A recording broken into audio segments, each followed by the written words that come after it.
50 বছর ধরে এই মানুষটা এভাবেই হাঁটছেন, স্কুল মাদ্রাসা গ্রাম গঞ্জের পথে পথে, মাথায় আচারের থালা, হাতে ঘণ্টা।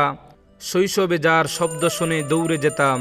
চলুন আজ তার কাছ থেকে একটা আচার কিনে ফিরিয়ে আনি আমাদের শৈশবের সেই মুহূর্তগুলো।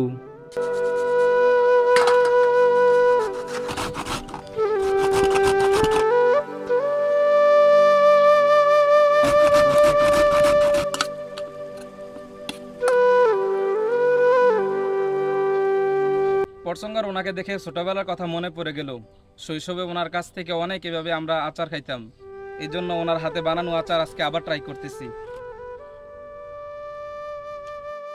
আর উনি এই ব্যবসাটা 50 বছর ধরে করতেছে।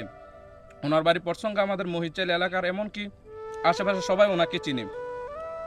আর ওনার কাছ থেকে কে কে ছোটবেলা আচার খাইছেন অবশ্যই কমেন্টে জানিয়ে যাবেন। সময় বদলে গেছে, কিন্তু তিনি রয়ে গেছেন আগের মতোই। একাই হাঁটছেন, হাসি মুখে আচার বিক্রি করছেন। এই মানুষটা যেন আমাদের শৈশবের শেষ পাঠ। শেয়ার করে ছড়িয়ে দিন, সারা পৃথিবীর মানুষ জানুক চান্দিনা উপজেলার পরচঙ্গা গ্রামের এই মানুষের গল্প।